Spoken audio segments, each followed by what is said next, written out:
Bonjour à tous, ravi de vous retrouver dans Smart Job, votre rendez-vous emploi RH, c'est tous les jours du lundi au vendredi, débat, analyse, expertise, vous connaissez notre rendez-vous et vos rubriques. Aujourd'hui, Bien dans son job, on parle de la parole. Bah oui, c'est essentiel, la parole, on en a tous besoin. La parole est d'or, comme dit le dicton.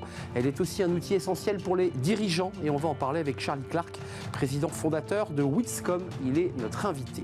Un jeune, une solution, une entreprise qui embauche. Picnic, une entreprise, une start-up qui recrute. On recevra dans quelques instants Raphaël Brochard, le CEO et cofondateur de Picnic. Le cercle RH, un grand entretien aujourd'hui avec Claire Pedini, la directrice générale adjointe de Saint-Gobain en charge des RH et de la RSE.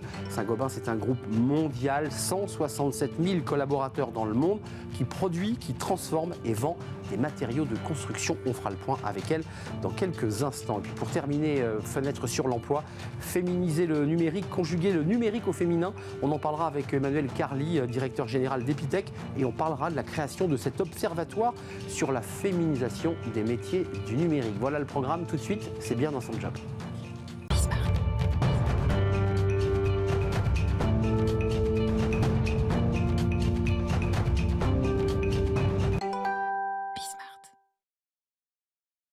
Bien dans son job, et on parle aujourd'hui d'une chose que vous faites naturellement, c'est-à-dire parler, vous exprimer, vous êtes décideur, vous prenez la parole en open space pour convaincre, expliquer les transformations de notre entreprise. Et ce n'est pas toujours simple. On en parle avec Charlie Clark. Bonjour Charlie. Bonjour.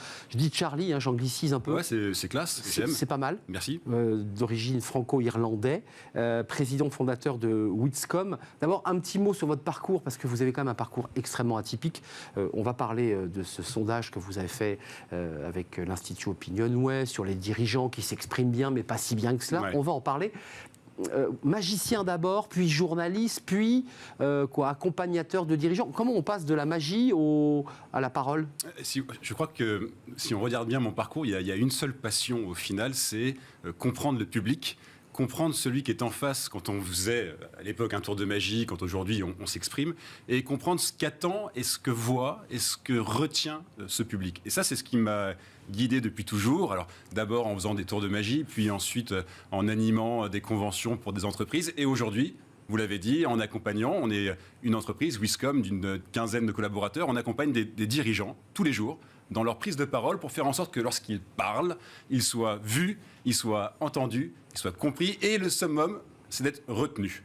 Ça, c'est pas une mince affaire. Alors, c'est là où l'enjeu se fait. Parce que dans le sondage, puisque c'est intéressant, vous avez fait un sondage Witscom Opinionway sur justement le ressenti, alors c'est intéressant, des salariés, de la manière dont ils regardent leurs dirigeants lorsqu'ils s'expriment. Exactement. C'est le contre-champ, là. C'est le contre-champ, c'est encore une fois le public, celui qui reçoit le message. Vous savez, quand les gens viennent chez nous, on leur dit une chose. On leur dit, vous êtes venus chez nous pour un parcours qui va durer 20 heures, on va vous former. Et vous, dirigeants, on s'en fout complètement. On n'est pas là pour parler de vous. On est là pour parler de ceux qui vous écoutent, ceux qui reçoivent vos messages. Et la plupart du temps, ce n'est pas forcément les journalistes, c'est surtout les collaborateurs, vous l'avez dit. Donc ça les secoue un peu, les dirigeants, parce qu'il y a quand même un élément qui ressort chez ces dirigeants.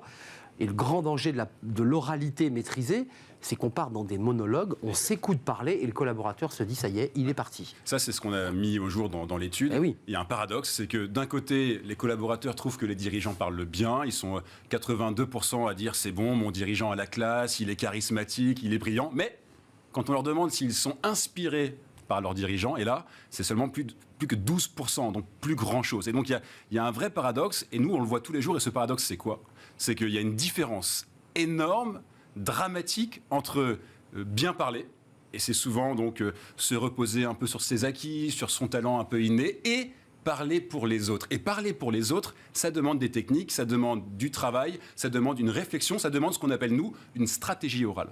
Alors, il y a 73% de ceux qui ont été interrogés, donc des salariés qui écoutent assez régulièrement leurs dirigeants, qui jugent que l'expression orale du dirigeant exerce une influence décisive sur leur implication, leur fidélité, leur bien-être au quotidien. Ça veut quand même dire que cette parole, elle est plus que nécessaire. Alors, vous la travaillez, vous l'améliorez, vous la ciselez, mais les salariés attendent quand même des paroles des dirigeants. Les salariés attendent cette parole. Je crois qu'il y a 3 salariés sur 4 qui disent que la parole a plus de poids qu'un message écrit. Autrement dit, si vous voulez, vous, dirigeants, être convaincants, embarquer les équipes, leur expliquer le chemin, c'est jamais un mail, c'est toujours la parole qui va faire ce travail. Quels sont je dirais les outils ou les techniques, sans déflorer évidemment les 20 heures de formation, mais quels sont les gros défauts de ces dirigeants ? Parce que j'imagine que vous les prenez, ils sont bruts, ils ont des certitudes, ils sont même persuadés qu'ils s'expriment bien. C'est très compliqué de remettre en question finalement 30 ans de prise de parole à l'oral où on est persuadé qu'on a été bon et vous leur dites attendez, c'est peut-être pas si bon que ça. Ouais, alors c'est pas nous qui leur disons, c'est eux qui le voient parce qu'évidemment on les filme, on les met face à leur réalité et là, bien souvent, il y a des chocs thermiques dans la salle, des dirigeants qui se disent mais flûte, moi ça fait 30 ans qu'on me dit que je suis bon, ça fait 30 ans qu'on me dit que je fais des superbes silences et là ce que je vois à l'image c'est qu'il n'y en a pas. Et donc ça c'est le premier choc. Et s'il y a un défaut commun à tous les dirigeants, et je crois qu'il est commun à toute personne, c'est que la plupart du temps, encore une fois, ils parlent pour eux. Ils ne parlent pas pour ceux qui sont en face, et ils ne s'en rendent pas compte, mais ils ne parlent que d'eux, ils ne parlent que de la stratégie qu'ils ont mise en place avec le CODIR. Ils se projettent à 3 ans, à 10 ans, et ça, le salarié, le collaborateur, il s'en fout, il ne connecte pas avec ça. Donc, ce qui est intéressant dans ce que vous nous dites, c'est qu'il y a un gros travail sur l'oralité, mais finalement, c'est peut-être pas là le plus gros du travail, si je comprends bien. La personne s'exprime bien, elle s'habille bien, elle présente bien, donc il n'y a pas de sujet. Vous allez les amener à présenter et écrire différemment. Alors, on les fait travailler sur une stratégie orale. Qu'est-ce qu'on appelle la stratégie orale? Ce sont les 3 F. Il y a le fond, qu'est-ce qu'on va dire, encore une fois, dans une oralité. Ce n'est pas la même chose que l'écrit, hein. Tout le monde a appris l'écrit, mais l'oral, c'est une autre façon de présenter les idées. Qu'est-ce qu'on va dire? Donc le fond, il y a la forme, comment on va porter le message avec ces outils de forme que peuvent être le sourire, le silence, très important, et ça on l'a vu dans l'étude. Ah, vous avez mis un silence. Ah, un petit silence, vous avez vu? Et quand on fait un silence, on fait un geste, on l'arrête, et ça marche bien. Ça marche. Ça, c'est une technique. Et le format. Et on voit bien que dans l'étude qu'on a menée, il y a un problème avec la forme et le format. Bien sûr qu'on réfléchit souvent à ce qu'on va dire, mais on ne réfléchit pas à comment on va le dire et sous quel format on va passer le message. Mais c'est une révolution copernicienne pour certains, c'est-à-dire les murs tombent où tout d'un coup on se dit mais il y a une forme de panique, d'angoisse existentielle presque quand le décideur se dit moi-même quand je m'écoute, je me saoule, c'est terrible pour lui. C'est terrible, mais c'est ça la réalité des choses, c'est qu'aujourd'hui un dirigeant il doit parler, il parle, vous l'avez dit, tous les jours, et d'ailleurs plus il gravit les échelons de l'entreprise, plus il parle, moins il écrit. Et moins il écrit. Et ça c'est très frappant. Et donc les dirigeants, qu'est-ce qu'ils nous disent? Ils nous disent merci parce que jusqu'à présent, ils n'avaient pas appris l'oral. Ils ont appris plein de choses, ils ont fait des superbes écoles, c'est de l'écrit, c'est de l'écrit, c'est de l'écrit, mais l'oral, on ne leur a jamais donné les clés de l'oral. Et c'est tout simple, hein, c'est des techniques très bêtes parfois, qui partent des pieds jusqu'aux mains pour être plus efficaces et être plus armés pour faire face à toutes les situations. Vous avez 100% de réussite, c'est compliqué parce que vous travaillez sur une matière qui est, c'est pas des mathématiques, vous travaillez avec des humains qui ont leurs propres angoisses, leurs difficultés, leurs hésitations. Comment on fait là pour arriver quand même à l'objectif au bout de 20 heures? Nous, on a une fierté justement, c'est que là où bien souvent on avait l'impression que ce sujet venait d'une intuition, d'un talent qui était inné, on a créé une méthode qu'on appelle la méthode de sport. Et je ne vais pas trahir les secrets de la méthode sport ici, mais qui est quasiment mathématique, mécanique. Vous faites quelque chose avec vos pieds, ça va avoir un effet sur vos mains, ça va avoir un effet sur votre regard, sur votre silence, sur votre capacité à réfléchir, etc. Et donc, quand les dirigeants sortent de chez nous, bien souvent, ils sont transformés. Parce que aussi, c'est un sujet qui est humain et que pour une fois, ils ont une formation qui les concerne à la fois sur le pro et aussi sur le perso. Ça sert tous les jours. Et puis j'imagine que vous ressortez assez régulièrement ces chiffres que vous avez fait en septembre dernier avec Opinion en disant regardez, ça c'est un sondage, c'est un panel de salariés, alors c'est pas les vôtres, mais voilà ce qu'ils disent de vous les décideurs. Donc j'imagine que dès le départ, ça les heurte, ça les interpelle. Ça les interpelle. Et il y a un chiffre qui est intéressant d'ailleurs dans l'étude, c'est 85% de salariés qui ne sont pas choqués à l'idée que leur patron, leur dirigeant se forme. Ouais, j'ai vu ça. Parce que bien souvent, c'est un peu la honte. On va chez un médecin de la prise de parole, ça veut dire qu'on n'est pas à l'aise, qu'on n'est pas charismatique. Pas du tout. En vrai, encore une fois, il y a des techniques, tout le monde doit les connaître, mais pour ça, il faut se former, il faut travailler et il faut avoir envie. La notion d'impact, elle est essentielle, vous le dites. C'est par l'oral qu'on va engager et embarquer. Est-ce que vous allez jusqu'à, sur des cas, je dirais, plus difficiles, vous en avez forcément, de leur proposer de la méditation, d'éléments complémentaires pour essayer de relâcher tout ça? Tout à fait. Dans le parcours que nous leur proposons de 20 heures, il y a différents ateliers, différents experts. Il y en a 8 total. Et dans les ateliers, il y en a un notamment sur la gestion du trac. Parce que, effectivement, si vous voulez être bon à l'oral, il faut utiliser ce corps. Mais parfois, ce corps, il nous pénalise, en fait. Il nous cloître. Et donc, il faut se libérer aussi de ce corps. Et ça passe par de la relaxation, des techniques pour voir les choses de façon positive plutôt que négative, pour lutter contre le trac, etc. Et on travaille tous les aspects. Un mot, parce que, encore une fois, c'est rare de recevoir quelqu'un qui a été magicien pour arriver aujourd'hui à être chef d'entreprise et accompagner ses dirigeants. Qu'est-ce que ça vous a apporté, la magie? Parce que quand on regarde la magie, moi, je trouve ça passionnant. Je trouve que ce sont des orateurs incroyables, ils ont un charisme incroyable, ils m'embarquent. Il y a de ça chez les magiciens. Bien sûr, mais il y a de ça aussi à la télévision. Quand on regarde ce plateau aujourd'hui et quand on le voit à l'écran, c'est pas du tout la même chose. Il y a une transformation qui se met en place. Et je crois que ce que je garde de mon passé de magicien, c'est qu'il y a qu'une seule star quand on fait un tour de magie. Il n'y a qu'une seule star quand on prend la parole, c'est encore une fois le public, celui qui est en face. Et il y a une différence entre ce que lui voit, ce que lui il entend, et ce que moi je vois, et ce que moi j'entends quand je passe le message ou quand je fais un tour de magie. Et ça, c'est la clé. Et quand vous avez cette dichotomie-là, et que vous comprenez ça, ça change la vie. La plus belle histoire d'amour, c'est vous, quoi. C'est un peu ça que le dirigeant doit se dire. Absolument. Il doit parler à ses collaborateurs. 2022, puisqu'on démarre l'année, et je vous la souhaite très belle, cette année 2022, c'est quoi la prospective pour vous, là? Nous, écoutez, ça fonctionne bien. On a créé un nouveau parcours qu'on appelle Contre-attaque, qui est pour les dirigeants qui veulent aller encore plus loin. Après le sport, on contre-attaque. Ouais, exactement. Contre-attaque dans les situations plus difficiles. Une situation où vous êtes confronté à quelqu'un qui, forcément, n'a pas forcément envie de vous écouter, n'a pas forcément envie de dialoguer avec vous. Quels sont les outils pour créer, malgré tout, le dialogue et la relation?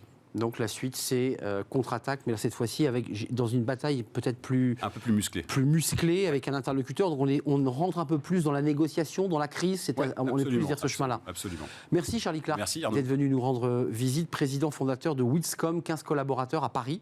Aux Invalides. On a un très beau centre d'entraînement dans lequel on reçoit les dirigeants. Ils se forment sur un plateau de télé, dans un théâtre. On les met en situation. Centre d'entraînement, c'est vous dire. On contre-attaque et on fait du sport avec Witscom. Merci de nous avoir rendu visite. La suite de nos programmes, c'est Un jeune, une solution, avec chaque semaine une entreprise qui recrute. On s'intéresse aujourd'hui à l'entreprise Picnic. Ça n'a rien à voir avec un pique-nique, vous allez voir. Un jeune, une solution, des entreprises qui chaque semaine recrutent et nous l'indiquent, nous l'annoncent officiellement sur le plateau de Smart Job. Aujourd'hui, on accueille Raphaël Brochard. Bonjour Raphaël. Bonjour. Ravi de vous accueillir, CEO, cofondateur de Picnic. Alors, Picnic, vous allez dire, Picnic, non, ça n'a rien à voir, on va tout de suite le dire, avec un pique-nique. Vous faites en fait, et c'est assez magique, des caravanes, des mobiliers amovibles. C'est bien cela, vous êtes une start-up. Expliquez-nous ce que c'est Picnic, parce que le visuel est déjà incroyable. Alors, donc l'aventure Picnic a commencé il y a maintenant 4 ans de cela. On entame notre 4e année en 2022 et bonne année à tous. Merci. Et bien, donc 3 amis d'enfance, cofondateurs, et on a commencé dans un garage, littéralement. Avec une raison d'être, c'est de créer de l'expérience de proximité. Remettre donc l'humain au centre du sujet. Personnellement, venant de l'univers du digital, technologie digitale, eh bien, il y avait ce petit manque que j'ai identifié avec mes collègues de se dire, voilà, remettre en relation une entité avec son audience. Et donc, comment on le fait? On le fait donc grâce à des micro-architectures innovantes, donc des tiny house, si vous voulez, mobiles, modulables, connectés et autonomes en énergie renouvelable. Donc, on peut oublier le groupe électrogène, panneaux photovoltaïques, tout à fait, rendement, stockage, et on peut oublier donc le groupe électrogène à la maison. Ça permet donc de limiter l'impact environnemental, gagner du temps. Et l'idée, c'est de simplifier la vie de nos utilisateurs, vraiment. Alors, j'ai vu que sur la petite plaquette, on pouvait l'accrocher à la voiture, on peut le poser dans son jardin. C'est quoi l'utilité, la réflexion que vous avez menée? L'objet est assez incroyable, effectivement, il est écolo. On en fait quoi de votre petite maison amovible? Alors en effet, l'objet est plutôt incroyable, je suis d'accord avec vous. Il faut d'ailleurs le voir, aller faire un tour sur notre site web www.picnic.paris pour voir les architectures et qu'on développe, qu'on fabrique donc en France. Ces pique-niques ont des usages pour les professionnels uniquement aujourd'hui. On leur permet donc de faire des agences commerciales itinérantes, par exemple pour les opérateurs de transport, la promotion immobilière, du service de proximité pour les entités publiques, donc aller à la rencontre des concitoyens, leur transmettre une information, un service de proximité, mais également d'animation, de l'événementiel pour des événements culturels, sportifs, un petit peu moins pertinent en ce moment, mais tout de même, on en a besoin pour cette reprise. Et par contre, d'autres secteurs sont plus porteurs. Et donc, ça s'adresse aujourd'hui à ce type d'acteurs. Donc, vous êtes une start-up. Ça naît dans un garage, mais là, ça se développe. Vous avez des clients, vous développez, vous construisez, et vous vendez vos produits et vous recrutez. Racontez-nous, parce que quand on passe du garage au moment où on arrive sur un plateau de télé pour annoncer les recrutements, enfin, dans quel état d'esprit vous êtes là? Vous dites, ça y est, on a franchi une étape quand même. Alors c'est une belle histoire, en effet, ça fonctionne, Picnic, et tant mieux, on se donne du mal avec notre belle équipe. Donc nous, nos enjeux et nos engagements pour le recrutement. Donc sont les suivants. Premièrement, c'est le contexte, c'est-à-dire que nous, on est donc une TPE qui passe maintenant à une PME, donc avec tous les enjeux qui vont avec, et le RH, les ressources humaines, bien sûr, sont au centre de celle-là.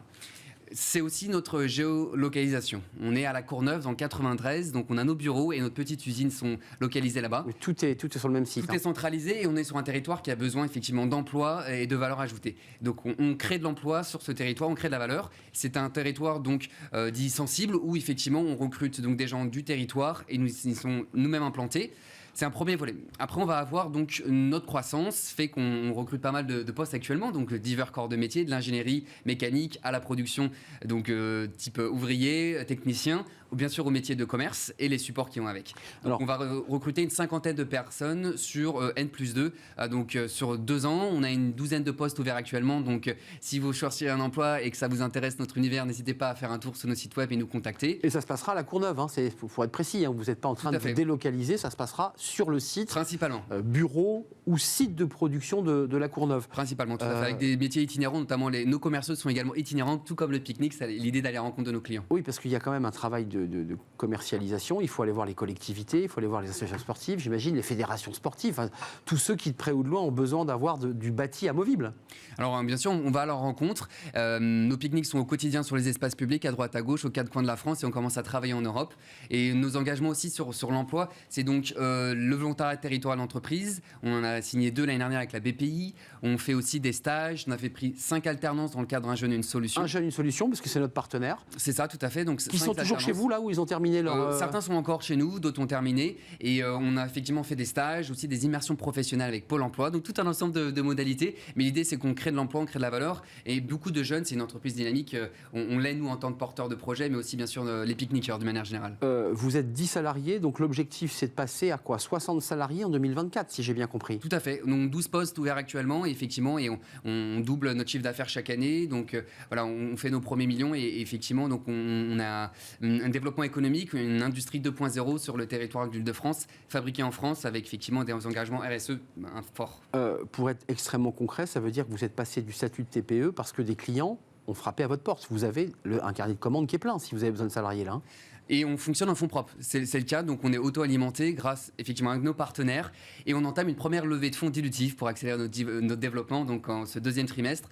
Et en bon entendeur, salut, effectivement, on fait cette première levée de fonds dilutive, donc pour accélérer le RH, l'industrialisation, l'innovation, la R&D bien entendu qui va avec. Dilutif, ça veut dire que vous allez garder le contrôle du capital, on est d'accord. Vous voulez rester maître à bord. Ça sera une première série A. On va rester effectivement au pilotage, bien entendu, mais l'idée c'est d'avoir un nouveau partenaire pour la suite. Et donc voilà, une première levée de fonds qui va permettre d'accélérer. Je suis persuadé que vous ne nous avez pas tout dit, d'abord parce que le temps presse, mais on a compris que ces petits habitats amovibles, écolos, on l'accrochait à la voiture. C'est quoi la prospective? C'est de construire plus grand, des choses plus dures, je dirais plus pérennes, qu'on ne déplace plus? C'est quoi les projets qui vont venir là, que vous avez déjà en tête? Alors, par exemple, sur la roadmap produit, si on prend cet exemple, ça va être donc nous, la question de masse donc du véhicule, c'est relativement technique, mais effectivement, c'est des remorques, ce qu'on peut appeler des caravanes innovantes. Donc, on les tracte à un véhicule léger. L'idée, c'est d'optimiser aussi des questions là-dessus. Continuer la R&D, l'innovation sur les énergies renouvelables, les matières premières aussi de ces bâtiments pour limiter l'impact de vie, et donc le cycle d'analyse de cycle de vie aussi est limité. Ce sont nos enjeux de R&D là-dessus. Et puis, effectivement, après, tout l'aspect production, chaîne de production industrielle en France et à l'international. Ça, c'est notamment 2 sujets, mais puis plein d'autres. Quand vous dites chaîne de production industrielle, ça veut dire que pour l'instant, on est dans des ateliers, tout ça reste assez artisanal.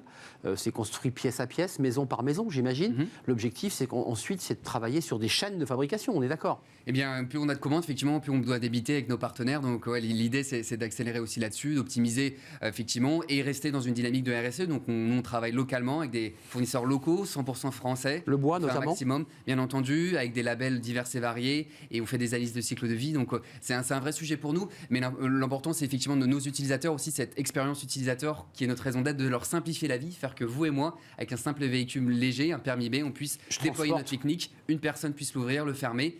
On a différentes superficies de 5 mètres carrés intérieurs à une 35 mètres carrés intérieurs qu'on peut emboîter, additionner. Donc on fait un studio mobile, pourquoi pas, ça peut être un sujet pour Bismart, si vous voulez aller sur les territoires. Et donc voilà, c'est notamment notre roadmap là-dessus. Ah, donc vous réfléchissez aussi à l'idée de pouvoir créer comme ça des micro-structures qui, en quoi on les retire en combien de temps? Ça part en combien de temps? C'est instantané.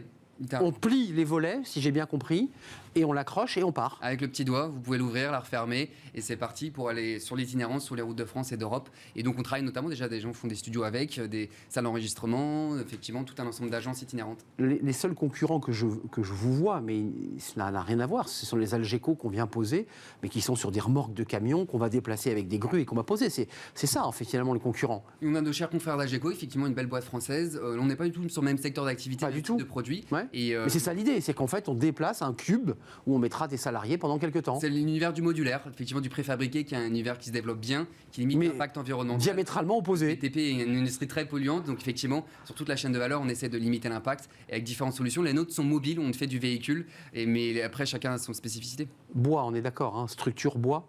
Alors, différents types de matières, de l'acier, des bois, des essences de bois diverses, et effectivement, après, des matériaux responsables sur l'ensemble des pièces détachées. Donc, 50 salariés entre 2022 et 2024, ça c'est l'information.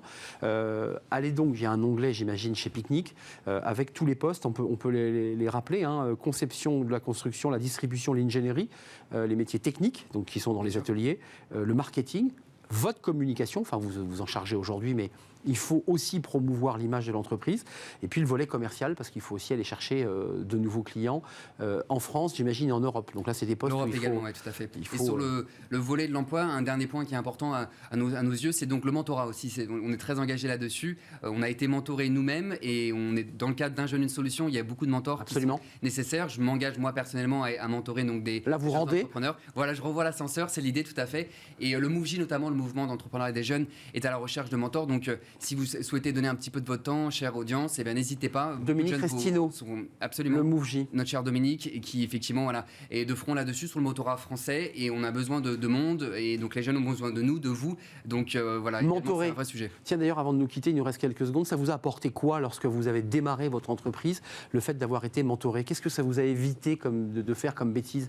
Alors ça a été très enrichissant. Le mentor nous a dès le début pu nous accompagner. Nous, c'était vraiment à la jeunesse de Picnic, à sa création. Donc c'est déjà de pouvoir partager, discuter des moments, des galères, les réussites aussi qui bien entendu qui vont avec, un petit peu comme les montagnes russes, donc au quotidien. C'est un petit peu un effet miroir aussi pour le mentor, ce qui permet de prendre du recul, lui et nous. Et donc c'est vraiment bénéfique de point de vue professionnel, mais aussi d'un point de vue personnel. Et puis nous, on travaille 3 amis d'enfance cofondateurs, donc c'est aussi construire cette relation pérenne dans la durée. Mais donc voilà, je recommande à tous de pouvoir le faire. Personnellement, ça m'a appris. Picnic, c'est une aventure humaine, écologique, et aussi de diversité, d'intégration de jeunes des quartiers, puisque le site, rappelons-le, votre site industriel et commercial est à la Courneuve. Picnic, voilà, qui nous a rendu visite. Allez donc jeter un œil, vous allez voir, les objets sont assez incroyables et extrêmement pratiques, vous l'aurez compris. Merci d'être venu nous rendre visite, Raphaël Brochard. Vous êtes le CEO et cofondateur de Picnic, vous êtes 3 dans cette aventure. Merci de nous avoir rendu visite. Tout de suite, on fait une courte pause et puis on se retrouve juste après pour le grand entretien, le cercle RH, avec la directrice générale de Saint-Gobain, une entreprise qui cartonne, qui a fait des résultats incroyables. On va revenir évidemment sur sa politique de recrutement, accélération du recrutement en 2022. On en parle juste après la pause.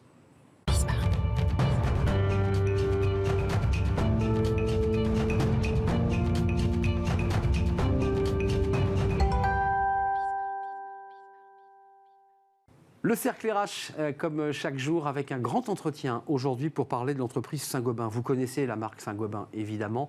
Alors, elle a plein d'autres petites marques. On ne sait pas forcément d'ailleurs que ces marques appartiennent à Saint-Gobain, mais derrière, il y a cette entreprise. 167 000 salariés dans le monde, 72 pays, des résultats comme jamais Saint-Gobain n'en a connu, et une accélération, alors ça a démarré dès 2018, mais une accélération pour 2022 en matière de recrutement, et on va en parler avec Claire Pedini. Bonjour Claire. Bonjour. Merci d'avoir répondu à notre invitation, directrice générale adjointe de Saint-Gobain, en charge des RH et de la RSE. Alors j'ai lu d'ailleurs dans un article que c'est vous qui aviez présenté les slides RSE devant les investisseurs financiers. C'est jamais un moment facile, ça, quand même, de présenter des slides devant ceux qui vont vous noter devant les marchés. Comment ça s'est passé ? Écoutez, c'était un vrai plaisir. C'était un vrai plaisir parce que c'était un événement pour le nouveau comité exécutif de l'entreprise. Changement de présidence en juillet. Changement de direction générale. De direction générale. En juillet. Nouveau comité exécutif, en tout cas renouvelé, pas complètement nouveau intégralement, au 1er juillet. Et on s'est tous présentés devant la communauté financière donc le 6 octobre. Et oui, moi j'ai présenté cette partie-là, mais c'était pour nous un exercice collectif très fondateur, très structurant. Resserrant les liens dans l'équipe oui, aussi. Exactement. C'était, là, en tant que DRH, baptême du feu j'ai trouvé un team building très structurant pour l'entreprise. Et puis j'ai présenté la partie RSE. Et comme la RSE est très centrale, on en va en parler, dans la stratégie de Saint-Gobain, oui, c'était un grand plaisir. On va parler de la RSE, on va parler de votre stratégie de recrutement, de l'accélération en matière de recrutement. Les résultats sont excellents. Les 9 derniers mois ont été excellents pour Saint-Gobain. On va en parler. Saint-Gobain, c'est quoi, si on devait définir cette entreprise? Elle fabrique, elle produit, elle fabrique, et elle vend une partie de ses produits dans ses propres réseaux. Est-ce que je résume bien le... Oui, c'est un bon résumé. On peut même aller un cran plus en amont. On conçoit, parce qu'on a une forte partie d'innovation, donc on conçoit, on produit, et effectivement, on distribue et on vend des matériaux et de plus en plus d'ailleurs des solutions pour la construction, pour faire que la construction soit plus confortable et notamment de plus en plus durable. On a un grand rôle dans la construction durable, c'est-à-dire essentiellement dans la construction décarbonée et dans la construction moins gourmande en matières premières. C'est-à-dire des matériaux nouveaux, des matériaux qui utilisent quoi? Moins de produits chimiques? C'est quoi la stratégie pour décarboner les matériaux? Vous avez plusieurs possibilités. Ça peut être des produits qui sont eux-mêmes éternel, je veux dire renouvelable. Le verre, vous reprenez du verre, vous le refondez, vous avez le verre. Le gypse, ce qu'on appelle le plâtre communément, vos plaques de plâtre que Placo vend. Le fameux Placo. Le fameux Placo, vous pouvez les récupérer, les rebroyer et refaire des plaques de plâtre. C'est en le chauffant et en l'humidifiant. C'est un produit quasi éternel. La laine de verre aussi, qui sert dans l'isolation. La laine de verre aussi? La laine de verre, comme son nom l'indique, c'est à base de verre. C'est de la fibre, toute fibre de verre, très fine. Donc c'est du sable qui est fondu. Mais cette fibre de verre, si vous la récupérez, vous la refondez, vous refaites de la fibre de verre. Les vitres, pareil, les doubles vitrages que vous pouvez poser chez vous. Les pare-brises de voiture. Donc voilà, ça c'est une première manière de répondre. On a des produits qui sont qu'on peut toujours réutiliser. Ça, c'est la première manière. La deuxième manière, c'est qu'on a aussi, et là, on n'est plus dans le produit, dans le matériau, on est vraiment dans la solution. On a des solutions pour les façades, pour les sols, pour les plafonds, que ce soit des façades intérieures ou des façades extérieures, qui permettent d'isoler le bâtiment et qui permettent donc de lui donner un confort thermique. D'où ce que je disais sur la décarbonation, on y reviendra tout à l'heure. Par l'extérieur, c'est très important de le préciser. Très important, d'isoler. Un confort thermique, un confort acoustique également, mais aussi un confort lumineux quand vous avez un vitrage qui fait passer la lumière mais qui ne fait pas passer la chaleur, par exemple. Donc ça suppose une technicité dans le double vitrage. Et ça, c'est du R&D, ce sont des ingénieurs qui travaillent. C'est pour ça que je disais conçoit également, parce qu'effectivement, on a plus de 3000 chercheurs chez Saint-Gobain dans la R&D, qui conçoivent ces nouveaux produits et ces nouvelles solutions au jour le jour. 167 000 collaborateurs, et je le précise parce que c'est toujours intéressant de parler à quelqu'un qui représente l'entreprise, je ne dis pas de bêtises, la plus ancienne de France, puisque elle a été fondée, alors elle ne s'appelait pas évidemment Saint-Gobain à l'époque, en 1665 par Colbert. Donc c'est une histoire incroyable, l'histoire de Saint-Gobain. Son évolution. Ce qui est magnifique chez Saint-Gobain, c'est qu'on est une entreprise extrêmement moderne, extrêmement innovante, complètement dans le challenge de l'humanité, qui est la décarbonation de l'économie.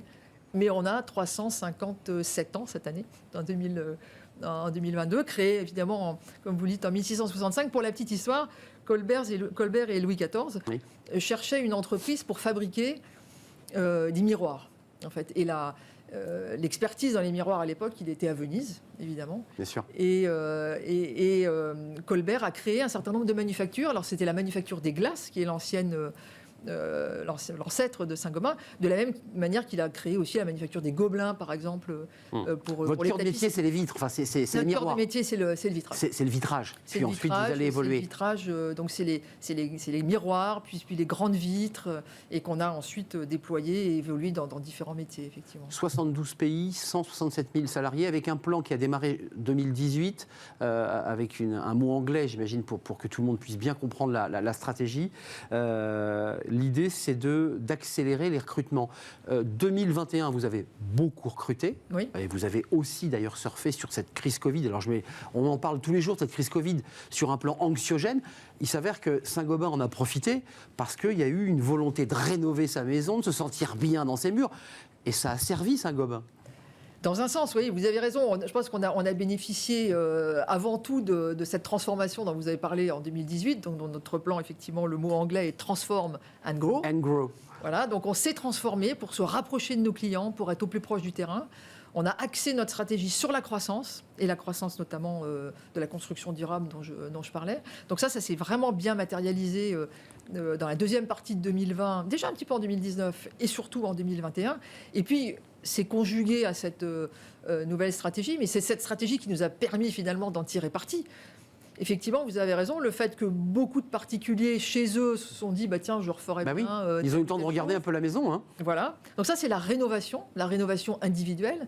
Et puis, il faut mettre en regard de ça ce qui commence à se développer et ce qui va aller en embellissant, j'allais dire, ce sont les plans de relance qui, au niveau européen, mais aussi au niveau français... vont accompagner ces plans de rénovation. Voilà, ce plan de rénovation privé, avec des aides, mais aussi des bâtiments publics. On a le sentiment, alors vous êtes mieux placé que nous pour le voir et le sentir, mais on a le sentiment qu'on en parle beaucoup, mais qu'il ne se passe pas beaucoup de choses. Est-ce que vous sentez, et peut-être d'ailleurs anticipez-vous à travers ces embauches, cette accélération, mais je dirais pour le commun des mortels, on ne voit pas. On en entend beaucoup parler, mais il ne se passe pas grand-chose. Sur la partie publique et, j'allais dire, grand plan de relance, c'est toujours un petit peu plus long à sentir. Donc vous avez raison que ça s'est pas senti autant que s'est senti la rénovation individuelle sur l'année 2021. Ce qui a porté fortement l'activité de Saint-Gobain sur l'année 2021, c'est vraiment la rénovation des maisons, des petits collectifs. Ce qu'on va voir, et ça va continuer. Ça va continuer. Il y a une tendance de fond qui sera décennale. Et puis va se rajouter à ça, effectivement, tous ces plans de relance, le Fit for 55 de la Communauté européenne, les plans de relance français. La Communauté européenne, l'Europe a pour ambition de doubler le taux de rénovation des bâtiments dans la décennie. Donc ça va être quelque chose de colossal. Il faut juste avoir un chiffre en tête. Le bâtiment, c'est 40% des émissions de carbone à l'échelle de la planète. Bien sûr. C'est beaucoup plus que les transports. Les fameuses passoires thermiques. Voilà. Et donc, si on veut lutter contre le réchauffement climatique, il faut isoler nos bâtiments. Et là, il n'y a pas besoin de rénovation, de révolution technologique où on a les produits aujourd'hui. Ils existent, Saint-Gobain les a conçus. Et il y a les produits Saint-Gobain, il faut ensuite les artisans et financer des plans qui sont colossaux. Ça, c'est une question qui vous échappe, parce que vous avez les produits, vous avez la technologie.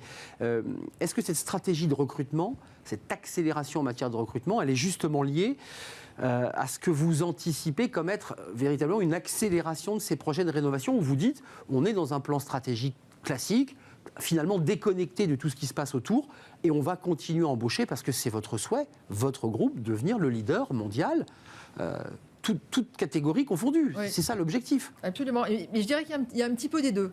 Il y a notre propre transformation et notre propre croissance embarquée, j'allais dire, depuis 2018, et c'est très bien pour nourrir notre croissance, nécessite d'embaucher les talents dont on a besoin. Et puis, il y a ces circonstances de marché dont vous parlez, qui effectivement font que ce besoin est amplifié. Et oui, on va recruter cette année, en 2022, 36 000 personnes. Dans le monde. Dans le monde, 7 500 en France. Et sur ces 7 500 en France, plus de la moitié de jeunes de moins de 26 ans. On met vraiment le paquet sur les jeunes. Alternants, on reviendra sur le CFA. Oui, mais en plus de ça, là quand je dis des embauches, c'est vraiment des embauches. En plus des 3 500 et quelques embauches de jeunes de moins de 26 ans dont je parle, on a 2 000 alternants en plus de ces 3 500. Donc ce qui fait 9 000, si j'additionne près de 10 000 au total de personnes qui vont intégrer. Qui vont rentrer d'une manière ou d'une autre dans le groupe. C'est quoi vos objectifs et c'est quoi vos difficultés? Parce qu'on a beaucoup de dirigeants, de RH, de grands groupes qui, beaucoup nous disent, on peine. On peine à recruter, on peine à trouver la main-d'œuvre, parfois qualifiée. vous faites des métiers techniques. Il y a un savoir-faire, il y a une valeur ajoutée, il y a des diplômes. Est-ce que vous trouvez cette main-d'œuvre ?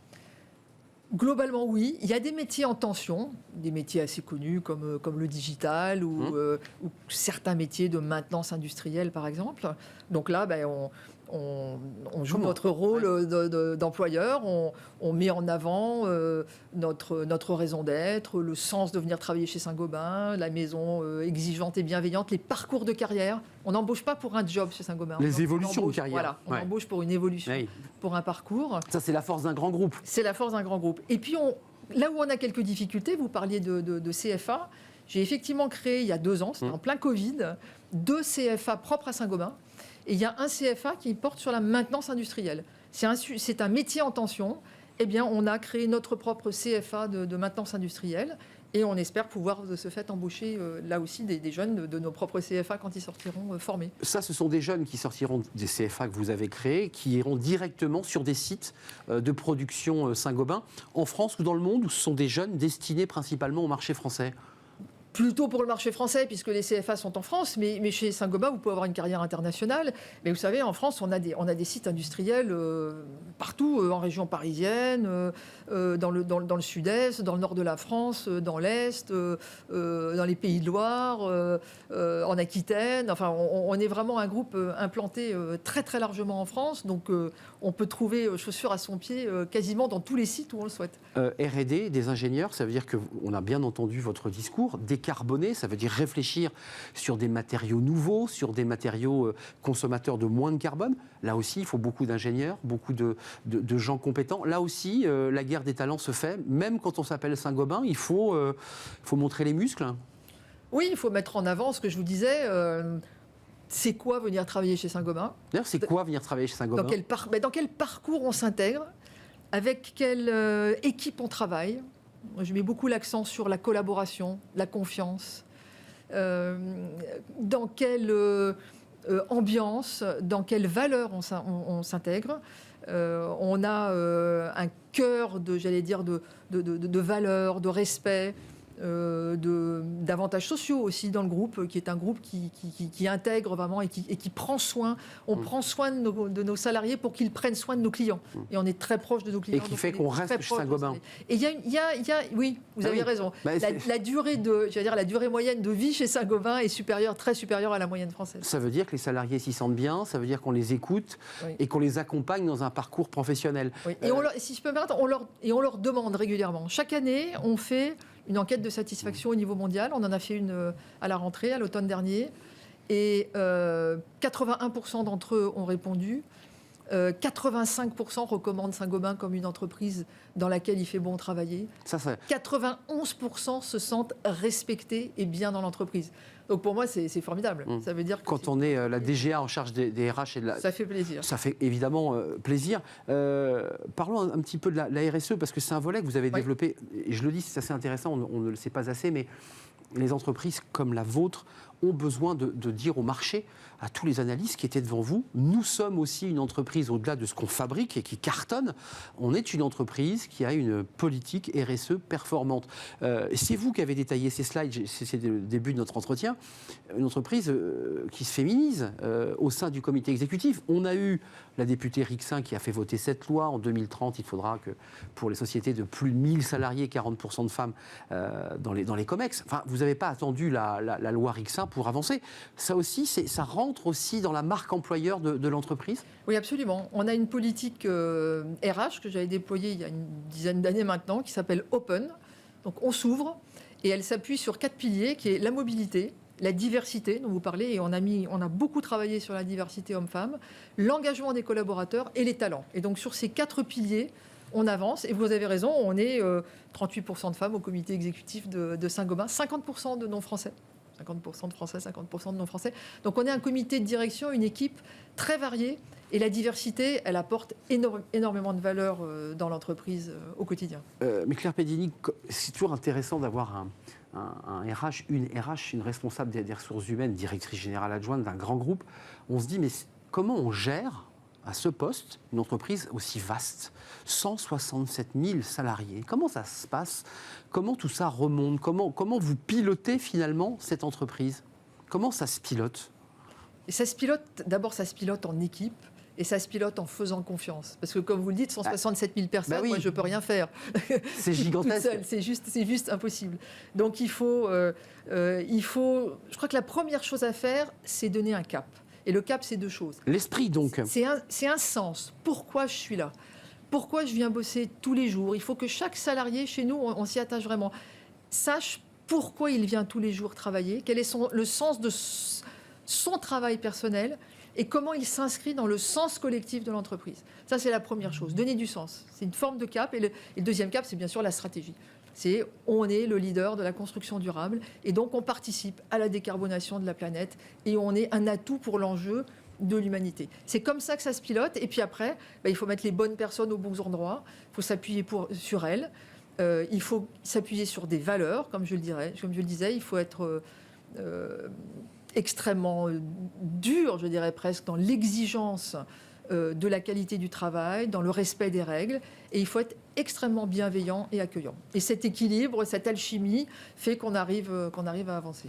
La diversité, on a parlé des femmes. Alors, on pense évidemment à des métiers du tertiaire, des cadres, mais est-ce qu'il faut aussi aller jusqu'à féminiser certains emplois industriels, puisqu'on l'évoque beaucoup sur ce plateau, et on va l'évoquer dans quelques instants sur les métiers du numérique où il y a très peu de femmes. Est-ce qu'il faut aussi, et Saint-Gobain a peut-être un rôle à jouer pour donner envie à des jeunes filles, des jeunes femmes, de s'engager sur, comme vous l'évoquiez tout à l'heure, la maintenance industrielle. Spontanément, les filles ne se dirigent pas vers ces carrières. Est-ce que ça vous semble utile ? Est-ce que c'est une réflexion que vous menez ? Oui, c'est une réflexion quand même. Vous avez raison. Là, typiquement, on a un peu plus de mal, mais on s'attache. Moi, je regardais au mois de décembre, qu'est-ce qu'on a nommé comme patron de site industriel dans l'année ? Combien de femmes ? Comment est-ce qu'on fait pour en avoir plus ? Donc c'est quelque chose qu'on suit très précisément. Le gros du travail, il doit être fait en amont. Et là, on a un petit rôle à jouer. On va dans les écoles, dans les lycées, pour expliquer aux jeunes femmes que, comme les jeunes hommes, elles sont tout à fait capables de faire une spécialité sciences de l'ingénieur, et qu'il y a des métiers formidables derrière. Là, c'est vraiment avec les éducations nationales dans les différents pays qu'il faut qu'on travaille, parce que nous, on ne peut que, j'allais dire, prendre ce qui sort des écoles et des grandes écoles.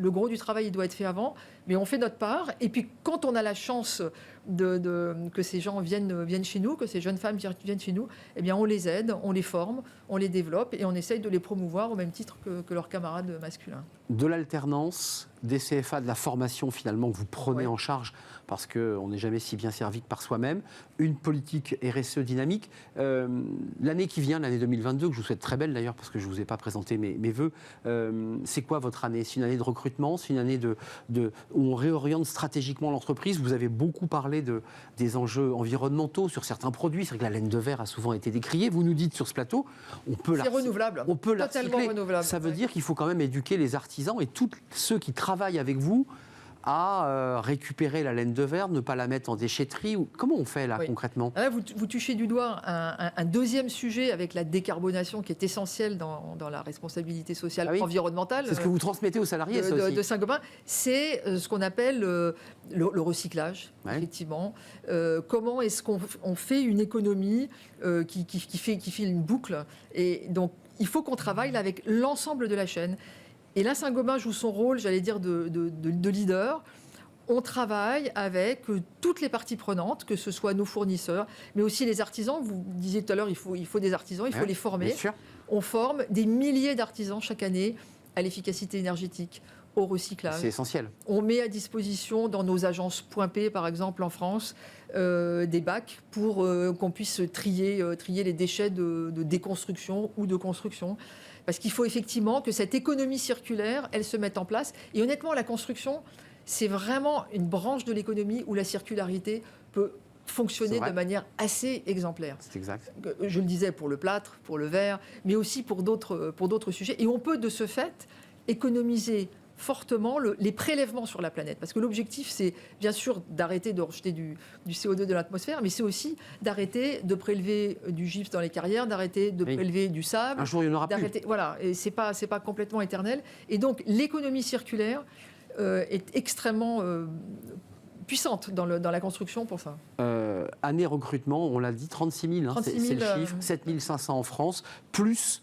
faut-il le préciser, 2000 alternants, c'est important parce que c'est souvent des formations qui font qu'on reste dans l'entreprise. C'est franchement formidable. On les forme à sa main.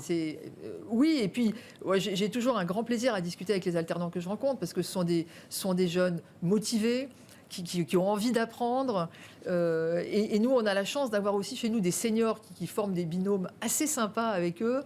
Et donc, c'est une manière formidable de commencer sa vie professionnelle, finalement. Juste un dernier mot, parce que c'est important ce que vous soulignez, l'idée que l'entreprise aussi, et j'imagine que vous faites... ce sujet de l'écologie traverse l'ensemble des couches de l'entreprise, jusqu'à ceux qui sont au guichet d'un des magasins ou d'un dépôt que moi, consommateur, je peux rencontrer. Le problème du circulaire, c'est qu'à un moment donné, on ne vend plus de produits. Comment on fait? Est-ce que l'entreprise, à force de recycler, en fait, on ne fabrique plus? Comment on retrouve de la valeur lorsqu'à un moment donné, on recycle la laine de verre? Si on la recycle, on n'en rachète plus. C'est un sujet économique? Alors si, parce que nous, par exemple, nous allons récupérer la laine de verre qu'un artisan va venir déposer chez Point P. On va la ramener dans notre usine. Et dans notre usine, il faut la remettre dans les fours. Et vous la retraitez? Même pas la retraiter, il faut la remettre dans le four. La remettre. Et on refait le panneau de laine de verre, le rouleau de laine de verre, et ça ressort comme un produit neuf. Et de nouveau, il est revendu. Voilà, exactement. Si vous voulez, la circularité, oui. Là où on économise, entre guillemets, c'est en amont. C'est dans le prélèvement du sable. Mais en revanche, la circularité de l'usine à la maison individuelle, à la démolition jusqu'à l'usine, ça marche parfaitement bien. Donc ce cycle, il existe déjà. Ce cycle, il existe déjà. En revanche, là où il faut qu'on travaille tous, c'est que les réseaux, si vous voulez, de collecte, sont pas suffisamment développés. Alors, chacun a en tête les réseaux de collecte pour les bouteilles de verre, qui est une manière de collecter du verre qu'on peut réutiliser dans nos fours. Mais il faudrait le faire pour les vitres, il faut de bâtiments. Il faudrait le faire démolit les immeubles. Il faudrait le faire pour les pare-brises, il faudrait le faire pour la plaque de plâtre, il faudrait faire... Là, il n'y a pas de filière encore, hein. Alors, elle s'amorce. Ouais. Elle s'amorce et Saint-Gobain, d'ailleurs, participe à une initiative qui s'appelle Valobat, qui permet de valoriser ce qu'il y a dans le bâtiment et qui va justement, avec 36 autres entreprises françaises, collecter dans les chantiers de démolition. Et de toute façon, les règles de l'État et au niveau européen vont imposer à la filière de collecter et de retraiter. Et c'est très bien parce qu'il faut pour l'avenir de la planète qu'on ait une croissance beaucoup plus frugale, mais je maintiens une croissance. Et d'ailleurs tout à l'heure je vous rappelais... Et donc un développement économique. Voilà, exactement. C'est important de c'est pour ça que parce que c'est créateur d'emplois. Exactement. On peut pas... mais ce qu'il faut bien comprendre, c'est qu'on peut avoir cette croissance en gardant notre mode de vie et en étant beaucoup plus frugal en termes de consommation, d'énergie, de matières premières. Et c'est d'ailleurs pour ça qu'on a lancé, il y a quelques mois, vous faisiez référence à cette réunion investisseurs, le plan qui va animer notre année 2022, qui s'appelle Impact and Grow, Grow and Impact. Donc on va poursuivre sur la croissance. C'était c'est Transform and Grow, maintenant c'est Grow and Impact. Donc on poursuit sur la croissance et on veut avoir de l'impact sur la décarbonation, de l'impact sur le développement durable pour nos clients et avec tous les salariés qui travaillent chez Saint-Gobain. Merci Claire Pedini de nous avoir fait partager, en fait, au-delà de l'entreprise, la philosophie de l'entreprise, parce que c'est de ça dont il est question, et puis du travail que vous faites en matière de ressources humaines, puisque 36 000 collaborateurs vont être recrutés. Alors c'est sur l'année, sur les 2 ans? Sur l'année 2022. 7 500 collaborateurs ici en France, donc peut-être il y a emploi à votre pied. Allez donc jeter un œil dans les onglets respectifs de toutes les entreprises ou directement sur le site Saint-Gobain. Sur le site Saint-Gobain, vous serez les bienvenus. Voilà, merci d'être venu sur notre plateau, c'était un vrai plaisir de vous accueillir. On termine justement par notre rubrique Fenêtre sur l'emploi et on va parler de la féminisation des métiers du numérique. Voilà, c'est un vrai sujet. C'est tout de suite et c'est Fenêtre sur l'emploi.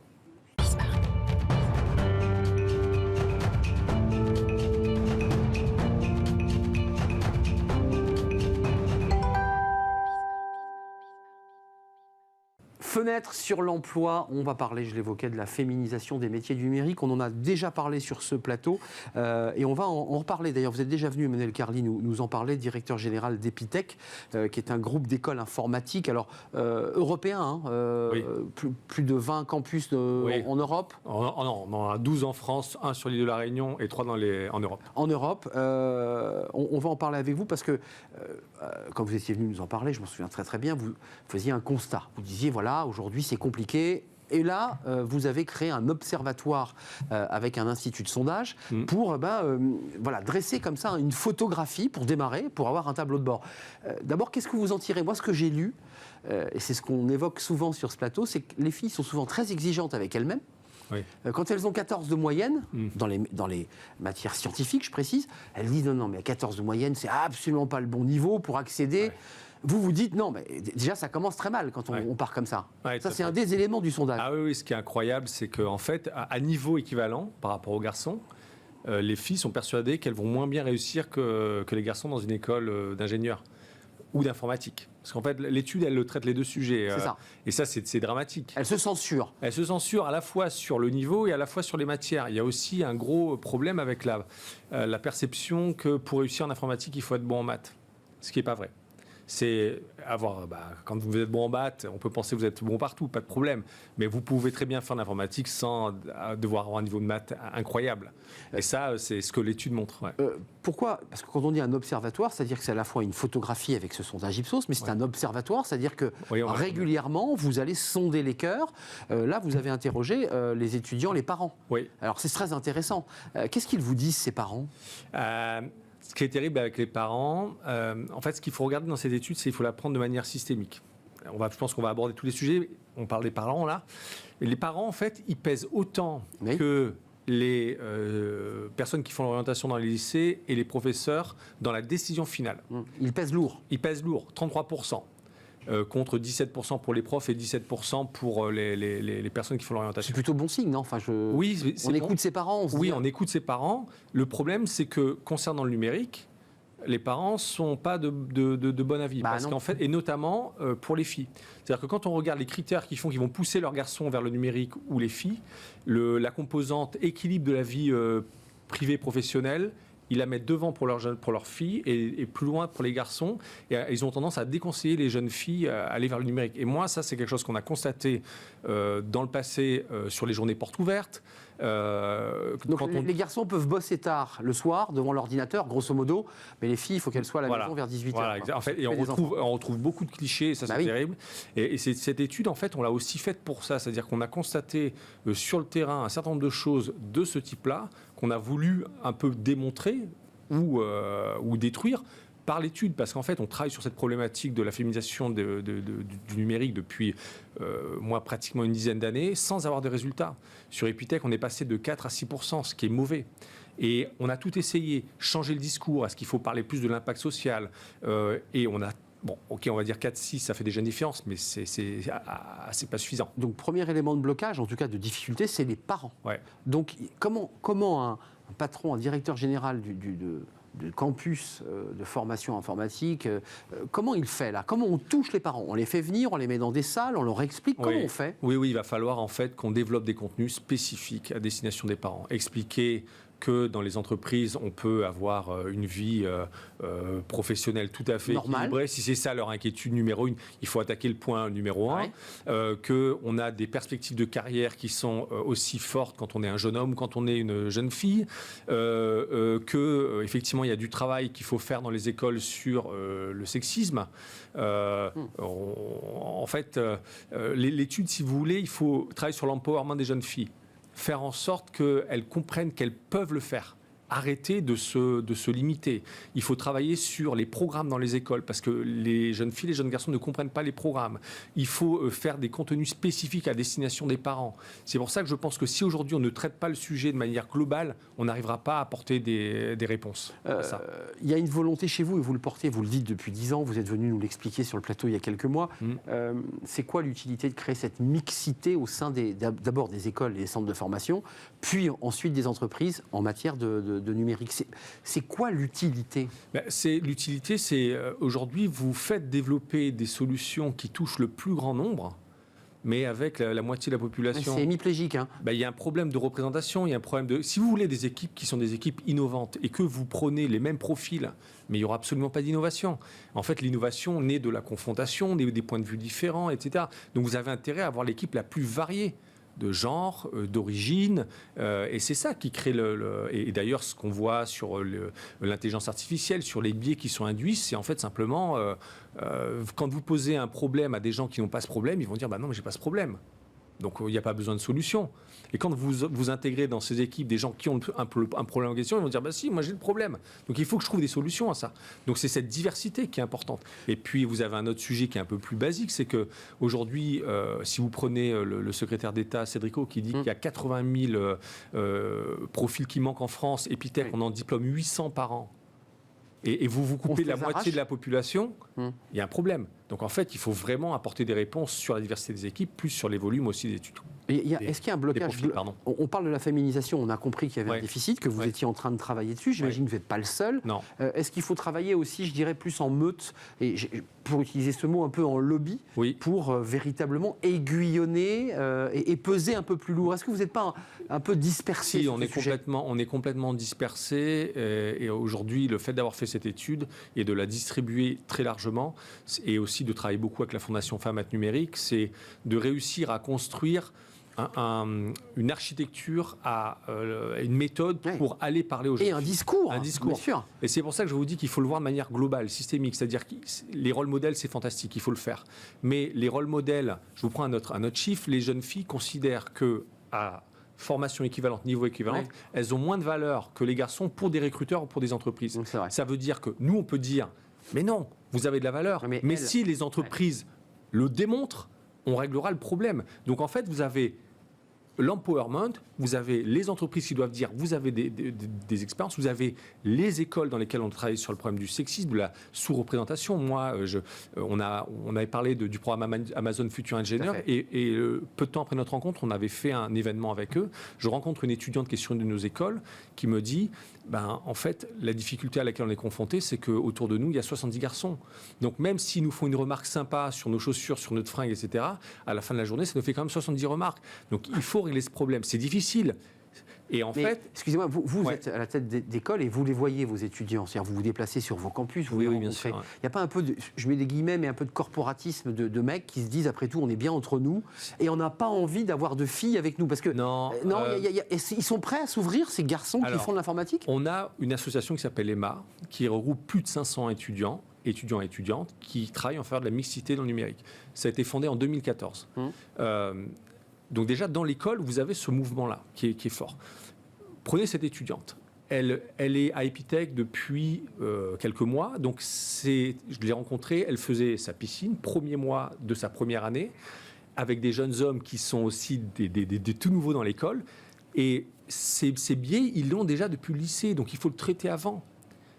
Moi, je suis en train de travailler avec les équipes aujourd'hui. Les biais de genre dès l'école primaire. Les remarques, bien sûr. Je suis en train de travailler avec les équipes sur un manifeste dans lequel on dira qu'on change notre relation aux jeunes filles. On est là pour parler avec elles de tech, de ceci. On n'est pas là pour parler de leur robe ou de leur fringue. Et d'égal à égal, quoi. D'égal à égal. Voilà. Tant que vous n'aurez pas de contre-pouvoir, et tant qu'il n'y aurait pas le point d'équilibre, on n'aura pas ça. Donc il faut travailler, on va demander, nous, à nos étudiants, de s'engager et de travailler, d'avoir conscience. Et il faut même travailler avec l'enseignement, l'éducation nationale. Évidemment. Parce que moi, ça m'a sauté aux yeux. Quand j'ai discuté avec cette jeune fille, je me dis, mais en fait, c'est son premier mois de sa première année. Ce problème qu'elle m'expose. Mais elle le connaît depuis longtemps, finalement. Où elle porte ces questions de genre depuis très longtemps. Mais ça, elle est confrontée à ça depuis longtemps. Et elle, aujourd'hui, elle fait de l'informatique parce qu'elle est dans un environnement avec des hommes qui lui ont montré l'outil, elle est passionnée, elle veut faire de la cybersécurité. Mais elle arrive dans Epitech, elle se retrouve finalement dans le contexte qu'elle connaissait dans le lycée. Et ça, il faut le traiter aussi en amont. Merci Emmanuel Carli d'être venu nous rendre visite, directeur général d'Epitech, qui appartient au groupe Ionis. Tout à fait. Je ne l'avais pas précisé tout à l'heure. Allez donc jeter un œil sur cette étude beaucoup plus détaillée, puisqu'on l'a survolée, avec Ipsos et Epitech, justement cet observatoire sur la féminisation des métiers du numérique.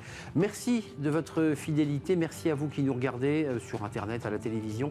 Merci à toute l'équipe. Merci à Benjamin pour la réalisation. Merci à Amanda pour le son et merci à Fanny Griesmer qui m'accompagne dans cette émission. Je serai là demain. Portez-vous bien. Bye bye.